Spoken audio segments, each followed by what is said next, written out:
Сіздің тек еңбекқорлығыңызды немесе жылдамдығыңызды арттыру арқылы емес, өзіңіздің өміріңізді түбегейлі өзгертетін әдеттер жиынтығын меңгеру арқылы үлкен жетістікке жетуге болатынын елестетіңізші. Сәттілік кілті уақытша әдістерде емес, фокус, мінез-құлық және мағыналы өмір сүруді қамтамасыз ететін мәңгілік қағидаттарды қабылдауда. Стивен Кови жазған бұл кітап жай ғана кітап емес, ол өмір сүру өнерін меңгеруге арналған нұсқаулық. Практикалық кеңестер мен терең түсініктер арқылы Кови сізді өзіңізді басқарудан бастап, адамдармен қарым-қатынаста жетістікке жетуде және үнемі дамуды қамтамасыз ететін әдеттерді қалыптастыруға жетелейді. Әр әдетті тереңірек қарастырып, мысалдар мен оны күнделікті өмірде қолдану бойынша кеңестерді зерттейік. Бірінші, жеке жеңіс, өзіңді басқару. Бұның ішінде 7 әдеттің 3-еуі кіреді. Біріншісі, белсенді бол. Яғни, өз әрекеттеріңіз үшін жауапкершілік алыңыз және өзіңіз басқара алатын нәрселерге назар аударыңыз. Мысалы, егер сіз кептелісте қалып қойсаңыз, шағымданудың, ашуланудың орнына аудиокітап тыңдауға, күніңізді жоспарлауға немесе сабырлықты үйренуге уақытты пайдаланыңыз. Өзіңізді дәрменсіз сезінетін бір жағдайды анықтаңыз. Сол жағдайда басқара алатын 3 нәрсені жазып көріңіз. Немесе мұны істеуім керек, немесе мен істей алмаймын сияқты реактивті сөздердің орнына мен таңдаймын, мен істей аламын деп өзгертіңіз. Әр күн сайын өзіңіздің позитивті әрекет етуді таңдаған сәттеріңізді журналға жазып отырыңыз. Яғни, мен өз жағдайымның өнімі емеспін, мен өз шешімдерімнің өнімімін деген ұранды алыңыз. Екінші, соңғы нәтижені ескеріп бастаңыз.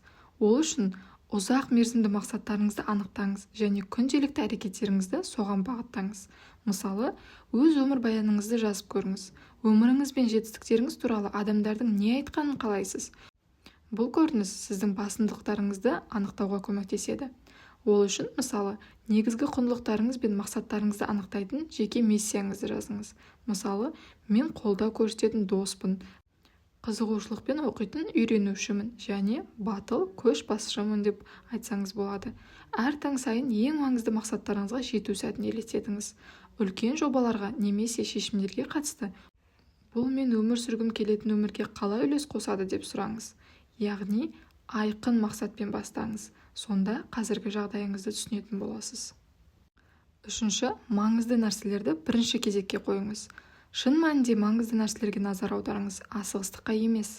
Мысалы, электрондық хаттарға жауап беру үшін сағаттарыңызды жоғалтудың орнына ұзақ мерзімді мақсаттарыңызға сәйкес келетін жаңа дағдыны үйренуге уақыт бөліңіз. Ол асығыс емес болғанымен, бірақ өте маңызды. Ал енді іс-әрекеттерге кеңестер. Апталық тапсырмаларыңызды жазыңыз. Оларды уақытты басқару матрицасына сәйкес жіктеңіз. Бірінші, асығыс және маңызды, яғни оларды бірден шешіңіз. Екінші, маңызды, бірақ асығыс емес. Жоспарыңызға енгізіңіз. Асығыс, бірақ маңызды емес. Онда оларды басқаларға тапсырыңыз, немесе азайтыңыз. Және соңғысы, еш асығыс емес және еш маңызды емес. Бұл тапсырмаларды жойып тастаңыз. Күніңіздің ең басты 3 басымдылықты анықтаудан бастаңыз және соларды алдымен орындаңыз. Сізге сәйкес келмейтін тапсырмалардан бас тартуды үйреніп, шекара қойыңыз. Сіздің жоспарлайтын барлық нәрсеңіз маңызды емес. Сіз маңызды нәрселерді ғана жоспарлай алатындай болуыңыз керек. Келесі, қоғамдық жеңіс. Басқалармен бірге табысқа жету болып табылады. Бұл жерде 7 әдеттің 3-еуі қарастырылған. Жеңіс қағидатынан бастайық. Барлық тараптар пайда табатын шешімдерге ұмтылыңыз. Мысалы, егер келісімшарт талқылап жатсаңыз, өзіңізге ең жақсы пайда алуға тырыспаңыз. Оның орнына екінші тарапқа да құндылық беріп, ұзақ мерзімді серіктестік құруды қарастырыңыз. Ол үшін келіссөздер кезінде барлығымызға пайдалы шешім қандай болар еді деп сұраңыз. Серіктестік орнату үшін басқалармен бірге шешім табуға тырысыңыз. Басқалардың жетістіктерін өзіңізге қауіп деп қабылдаудың орнына оларды қолданыңыз. Яғни, жеңіс бұл 3-ші баламаны табуға сенім. Ол сіздің жолыңыз немесе менің жолым емес. Ол одан да жақсы жол. 5-ші, алдымен түсінуге тырыс, содан кейін түсіндір. Негізгі идеясы, басқалардың пікірін шынымен түсіну үшін тыңдаңыз, содан кейін өз көзқарасыңызды бөлісіңіз. Мысалы, досыңызбен келіспеушілік туындаса, өз ойыңызды қорғауға асықпаңыз. Оның орнына, бұл сен үшін неге маңызды деп сұрап, оның көзқарасын түсініңіз. Іс-әрекеттерге келетін болсақ, әңгіме барысында белсенді тыңдауға назар аударыңыз. Басқа адамның айтқанын қайталап, оның дұрыс түсінілгенін тексеріңіз. Біреудің сөзіне араласпауға және жауап дайындамауға тырысыңыз. Ашығырақ сұрақтар қойыңыз. Сенің ойыңша мұның ең маңызды жағы не? Немесе бұл жағдайды қалай қабылдайсың деп сұраңыз. Көптеген адамдар түсіну мақсатында емес, жауап беру мақсатында тыңдайды. Келесі – синергия құру. Басқалармен күш біріктіріп, бірге көбірек нәтижеге жетіңіз. Спорттық команда синергияның керемет үлгісі. Әр ойыншының ерекше қабілеті бар. Біреуі тез жүгіреді, басқасы стратегиялық ойлайды және олардың ынтымақтастығы жеңіс әкеледі. Ол үшін бір жобаны немесе тапсырманы анықтап, оны әртүрлі дағдылары немесе көзқарастары бар адамдармен бірге талқылаңыз. Біреудің басқа пікірі болса, оның себебін сұрап, сол айырмашылықты бағалауға тырысыңыз. Командамен келесі кездесуде креативті шешімдер табу үшін бірлесіп идеялар ойлауды ұсыныңыз. Синергия – бұл екі бірлік қосылып, үшке тең болатын құбылыс.